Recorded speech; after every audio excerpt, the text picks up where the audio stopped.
Happy 2026, everyone. Hope you are enjoying your off season as we get ready for the race season coming up. I want to thank a returning sponsor this year, Cramlin DD Meats out of Medina, North Dakota. They're jumping on board once again for the interviews this season. And I want to thank Joe, Melinda, and the whole crew for joining me for another season. Again, great supporters of myself, great supporters of dirt track racing in general. If you've never been to Cramlick DD Meats, they are a full-on meat and sausage processing shop, along with a grocery store, floral shop, a bakery, any list of food-related items you could find there. They just had a special on Nephilim soups, so you want to go head over to the Facebook page to check out the specials that they have periodically. And if you want to give them a call at 701-486-3353 to see how they can best service you for your food needs, be sure to give them a call. Again, Cramlick DD Meats, thank you so much for supporting the Mason Air Racing videos, interviews, and enjoy this interview coming up.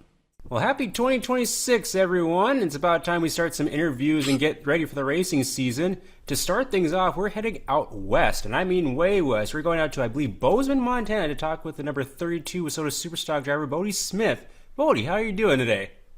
Oh, not too bad, not too bad. It's nice and warm out here. Okay, I was going to ask you about that. Well, currently where I'm at, I think it's like -2 right now. We're Yeah, due to no, we get don't got that. we're due to We got get some warmer weather by the end of this week. But what's it like out in Montana right now? 60 and sunny. No snow, nothing. T-shirt Seriously? weather. Yep. Mm-hmm. Oh my goodness, I'm jealous. I am jealous of this saying that I'm going to Florida in like 3 days. So, Oh man, I wish. wow, dang, it's actually warmer where you're at than it has been in Florida the last week. Then actually. I know. I know all the East got all our snow this year. We got nothing. Dang. Well, we got plenty of snow here. It'll still be around here for a while, I'm sure, here in Oh North yeah. Dakota. Yeah. Well, to kind of get to know you a little bit, so being from Bozeman, Montana, what's kept you busy over the off season since racing's been done? Well, I mean, I like to say I ski and snowboard, but not this year. So kind of twiddling your thumbs, but there's not a whole lot to do over here. Are you big into football at all, or do you have like a team out there? You know, I'm not. We have Montana State University out here, and they did win the national championship, which was pretty cool. So I was into that this year, but no, to be honest, I don't really watch sports. I watch racing. Okay. That's all I do. Well, I just got done with bowling league, and I was all decked out in NDSU gear. I'm like, part of me was like, I Oh, should almost show up in NDSU gear, but then I'm like, oh nah, boy. I won't do that, considering I know where you're from. Oh boy. Yeah. Yeah. No, we don't like NDSU. Well, hey, at least we gave you a 1 year reprieve, I guess. Yeah, So, you gave us a chance this year and we took it. yep, exactly. Yeah, you got to take the chances when you can get them. Yep. Well, as far as racing goes, talk to us about how you kind of got started in racing and how many years you've been involved with the sport. Well, I started out in quarter midgets when I was about 12 years old, I think. And I seen an ad on Facebook. I was scrolling on my mom's phone on her Facebook, and there was an ad saying arrive and drive out in Billings. And so I pestered my parents about that and I got into a quarter midget, and next thing you know, we got a quarter midget. And my dad used to race back in the day here in Montana. Nothing too serious, but he raced. And so I kind of looked up to that. I grew up going to the races out here, and all the people that I grew up watching race, I now get to race against them. So it's pretty cool. But um, yeah, it was kind of the stars were aligned right. That Facebook ad, everything, it just fell into place, and here I am, 8 years later, racing. Nice. Yeah, so you're still Yeah. pretty young in your racing career yet. Yeah. Everybody I race with out here, they've been racing super stocks longer than I've been alive. So, Yeah, so that's cool. So Bozeman and then going over to Billings. So I'm assuming those are two of your kind of home tracks that you venture. Where do you get to race during this summer? yeah. So we have three tracks in Montana. We have the one here, Gallatin Speedway in Bozeman. Then we have the Big Sky Speedway in Billings, and then we have the Electric City Speedway in Great Falls. And I usually race here Fridays, and I go to Great Falls on Saturdays. And Billings is doing a new thing where they're doing 2 day races twice a month. So uh, I can kind of work my schedule around that a little bit more, and I can go race out there a little bit more. I started racing there last year for the first time, and I don't know, that track is pretty cool. So I think I might be going back there a little bit more often. But yeah, it's those three tracks, and then we have a small track out in Idaho, Salmon Valley, and that's Oh I mean yeah. that's a pretty cool track. It's the size of a high school running track, track and field. It's quarter mile flat. There's not much to it, but it's fun. It's some grassroots racing, and the people are amazing. So it's a fun little break from the hardcore serious racing. But so yeah, we kind of got the three main tracks, and then got some tracks out in Idaho. But yeah, we're pretty secluded. Yeah, and I assume with like the Big Sky doing those two races together a month, it's kind of help with like traveling because I'm assuming it's not a short drive to any of those tracks, no matter where you're kind of situated. Yeah, no, it's like Great Falls. It's like a 3 hour drive, and Billings it's a little bit better. It's probably like 2 hours, something like that. But yeah, we have to travel a little bit more. And the nice thing about the track here is our shop is about 100 yards away from the racetrack. It takes longer to drive over there than it does to walk over there. But yeah. Wow, that's really convenient. So it's literally a home track. Oh yeah, it's right in the backyard of the shop. Yep. Nice and convenient. Yeah, so I grew up in western North Dakota out in Minot, and like we have a few tracks that are within about an hour to an hour and a half, and then you Yep. move over to like my Fargo where I currently live, and there's half a dozen that are within an hour, and so I feel for you guys out in Montana and out in the western WISSOTA land because yeah, it gets pretty sparse, and so definitely try to get in the races that you can. I'm sure. Yeah, and it's different too, like IMCA. I mean, you can race all over out here in IMCA. You can go to Washington, Oregon, California. I mean, Utah. I mean, there's so many more options for that, but I don't know. I don't like IMCA. I like my WISSOTA. Yeah, and so I assume you with super stocks, that's been your main class that you stuck with. Have you tried anything else within the WISSOTA ranks or any other classes besides quarter? I started out in street stocks. And it was a rough start in street stocks. I mean, we didn't have the most amazing car, but it was a good stepping stone. And then we got a really good deal on a super stock, and we got into super stocks, and the people are great, the racing's great, the car is great, everything's great about it. So, Well, of course, I haven't gone down to any of the western tracks. The furthest west I've been is Dickinson, so I still have a ways to go to mhm. get over into Montana and your neck of the woods. But it's always fun when I see a group of you guys come over, whether it's for the WISSOTA 100 or for a different racing event, because you guys travel really well together, and it seems like you have a really good time. You always have a great attitude, and so it must mean that you have a really tight knit family out west. Oh yeah, for sure, especially in the super stocks. I mean, it doesn't matter. It doesn't matter who you come up to. If you need a part or you need something, they got your back. I mean, we're all pretty close, and there's not a whole lot of us. There's maybe 20 super stocks in the state, give or take a little bit. But yeah, it's a pretty tight little family, and I like that. You know, but yeah, I we're want to. pretty. Go for it. I was gonna say because like with it being like maybe 15 to 20 of you guys, you kind of want to take care of each other too. You want to keep everyone racing Yep. as long as you can, so you gotta make sure everyone's kind of getting to the track and has everything that they need to complete the Yep. race. I guess. That's what you need to do to keep racing alive and keep people coming in and getting cars and racing with you. That's how you keep car counts alive. Absolutely. Now you've been over to the WISSOTA 100 the last couple of years, and so I've seen you and your dad over there a couple times. Do you ever get to travel any other places throughout the summer besides the 100 or outside of your neck of the woods? I'd like to. That's a long haul. That's a lot of time off work for both me and dad, and it would definitely be something we would love to do. Go out there for a week or two and hit some of those more well-known tracks and be able to race a little bit more often. And I mean, it's definitely something we want to do. But yeah, Well, and I was a little confused at the end of the year because I saw your car around the track at Ogilvy, I believe it was. And so I yep. was like, did Bodie come all the way over for the Fall Classic? I'm like, that is a long haul after he was just over here for the 100. But tell us about kind of how that kind of deal had happened. Yeah. So my car, it's an affordable chassis, and we bought it from a guy out here in Montana, and we got in with Tim Johnson. Just kind of just met him at the 100 the first year we were out there, and we kind of adopted him. So we became good friends with him, and he's been taking care of us and helping us out with the car. And he rebuilt the car, and so we leave the car out there in the winter. I guess we have the last couple of years getting updates and getting some new stuff and fixing stuff we broke, But his son Andrew, he was racing my car. They had some races they wanted to hit, and we had a car for him. So they break it, they fix it, and it's gonna work. So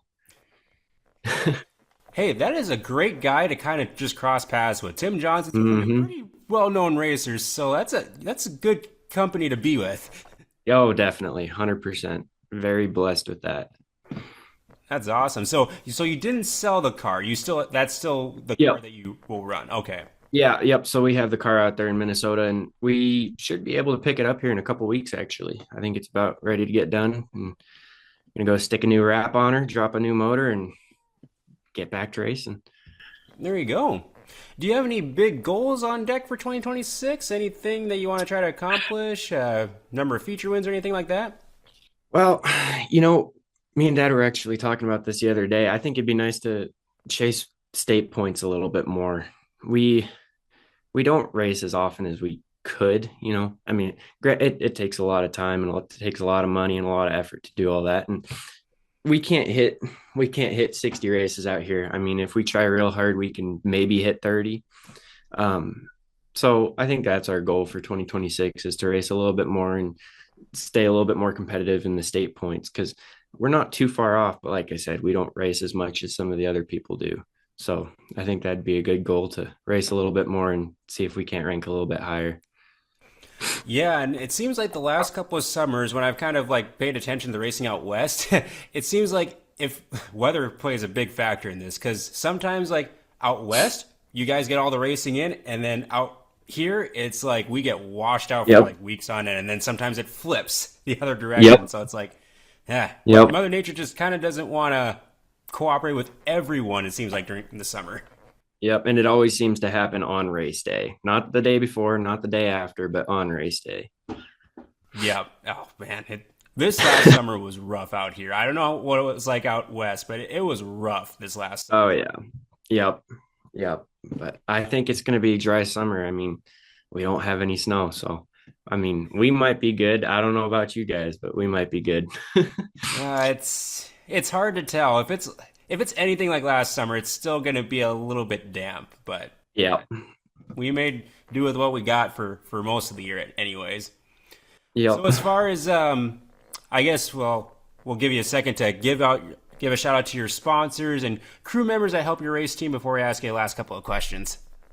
Oh, yeah, for sure. Let's see. I got to pull up a list here. I got a lot of great sponsors. And funny enough, most of these sponsors, they've stuck with me since quarter midgets. And so that's pretty cool. Here, let me pull it up here. I got my list going. I don't want to exclude anybody here. Um, let's see. Well, I definitely have the ones off the top of my head. I have CarQuest of Belgrade. They're a really big sponsor, and I race with Jeremy Meyerhofer. He comes out to the 100 a bunch, and that's CarQuest right there. So we take care of each other, and he's a good sponsor and good friend. So we got the CarQuest, we got TJ Electric, we got Yeti Diesel, we got BC Plumbing and Heating, we got High Country Paving, we've got D&D Trucking, we got Flying V Ranches, or I believe it's Ranches and Solutions, um, and oh boy, I don't want to miss any of them. Let's see. I think that covers it. I hope. Yeah, I think that about covers it. But and then obviously friends and family. I mean, especially dad. I mean, there's no way I'd be able to do all this without him, and all the friends that come to the track every weekend to help us out. I mean, it's a lot of work for two people. And so having those friends to come out and help you out, that makes it goes a long ways. So Yeah, every extra hand helps. being around racers and some of them kind of run their own program and kind of do everything by themselves, it's like, oh man, if you had just an extra set of hands, just imagine how Yep. much more could get done in how much less time. Yep. Yep, for sure. So, a couple questions I have for you regarding tracks. What would you say is your favorite track that you get to race at on a regular basis? Oh boy, that's tough. Um, to be honest, I'd probably say the one here in Bozeman. I like the facility. The people are great. The track is it's always fun. The one in Great Falls, it's a little bit more dynamic. The track, it's a little bit more challenging. That's where real race car drivers like to shine, and so I like that aspect of it. But I think I got to say Bozeman, the Gallatin Speedway. I think that's just been my favorite growing up watching it and getting to race on it. I think I'm a little bit biased, but yeah. Now, so is there a track that has, is it, is there, I assume there's mountains in the background at Gallatin and Electric Yep. City. I feel like I've seen pictures at one or both of them. It's just like that is such a gorgeous backdrop. Yeah, so that's probably Bozeman, and then Great Falls. It's a pretty view, but there's not really mountains. You get a good look at the refinery, and you can see the town pretty well. It's sitting on top of a hill, but Billings, you don't really get much of a backdrop. But yeah, Bozeman, it's real pretty. Sunsets on the mountains, and got some good racing. And yeah, it's a good track for the views for sure. And yeah, I need to figure out one of these years. I need to figure out a weekend just to get out west and just kind of experience some of those tracks. Oh yeah, 100%. I've had many requests to come out west. And it's like, yeah, I need to figure out a weekend because from here it's probably, oh gosh, to Billings itself would probably be like at least 7, 8 hours. Oh yeah, it's a drive for us to go out to. Well, even for us to go to the 100. I mean, it's when you're hauling everything. I mean, it can be upwards of 12, 14 hours. We stop in Fargo for the night and then finish the trek in the morning. But yeah, it's not for the faint of heart. It's a long drive. No, no, I mean I enjoy driving and traveling, but you got to Yeah. cap it at some point too. Yep. Hmm. And would there be a bucket list track that you haven't been to that you'd like to either race at or attend? Well, this is wishful thinking. I would love to go to the Dome one day. We went to that for the first time this year, and I think that'd be a really cool race. But if we're looking more in the aspect of WISSOTA, I think I'd just like to hit any of the other tracks in Minnesota. I mean, watching them on TV and seeing all that, everybody. I mean, how do I word this? It'd be interesting to go and race those tracks that everybody you know of and heard of get to race on a weekly basis, and I think that'd be pretty interesting to go and see and experience. And so I don't know. I don't know if I can narrow it down to one. I'd have to say all of Minnesota and Wisconsin. I mean, can't narrow it down. Well, you bring up a good point too, because it's always the fun part of the 100, especially when like the West meets the East, and because like we don't get to see each other race or against each other Yep. during the season, so it's like we don't necessarily know like how they'll race with one another, and like I feel like as the years have gone on, especially since it's been one and I-94, it's been really competitive from both sides. So it's Oh been fun yeah, to for watch. sure.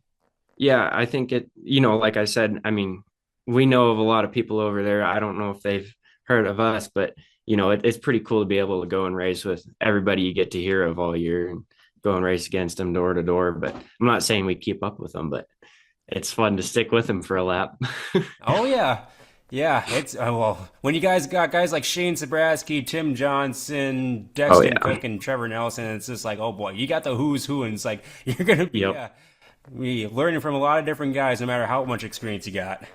Yeah, and that's the best part about going out to the 100. I mean, yeah, the racing is good. I mean, don't get me wrong, but it's the experience and talking to people, and I mean, you learn tenfold more than you do racing at your home tracks. You get to go experience 100 different cars takes on things. I mean, every driver's different, so when you're racing against the same 20 drivers, you have 20 different ideas, but then you go to the 100, you have 100 different ideas, and you get to learn a lot and you get to take a lot home with you. And yeah. Yeah, it's excellent. I'm looking forward to hopefully seeing you guys and another good crop of you guys. It seemed like last year was like the biggest Western contingent that I've seen over the 100. So hoping to see see the same, if not even more of you. Oh yeah, I'm poking a couple of the drivers to get them out there because I mean it's fun, man. I love it. And yeah, I agree. There was a lot of us this year, and I think that's really good for us. That's pretty cool to see all of us travel that far. I mean, like I said, that's a long drive, and it's pretty cool to see everybody from Montana driving out there and racing together out there. Yep, absolutely. Well, before I let you go, do you have a place or any social media that fans can follow and keep up with your racing? Uh, I do have my Instagram. I could tell you what it is. I'm trying to do better at my social media. Right now it's not the best, but definitely this year we're gonna improve on it. But yeah, do you want me to say my Instagram? Yep, go for it. Yeah. Well, it's a B Smith X 32. There's a nice big skull for the profile photo, so it's hard to miss, but like I said, I'm going to do better at the social media. Definitely something I need to improve on. And I believe it's the same for my Facebook too. But yeah, Sweet. Well, I'll definitely put both of those down in the kind of the description and also kind of along the border of the interview so that way people can kind of give your pages a follow or give you a friend request and keep up with your racing this summer. perfect. Thank you very much. Yeah, appreciate the time getting to know you. And like I said, looking forward to seeing you at some point this summer. Well, obviously at the 100, hopefully. If not, you never know. Might make a venture out to Montana if I get a wild hair. Yeah, for sure. It's a fun time. Yep, I'll never rule it out. You never know where the Yep. wind will take us. Yep. There you go. Yeah. Well, Well, thank you for having me on. yeah, absolutely. Thank you for the time. Enjoy the rest of your off season, and everyone watching the interview, stay tuned for more. And hope your off season is going well. And see you soon for the next interview.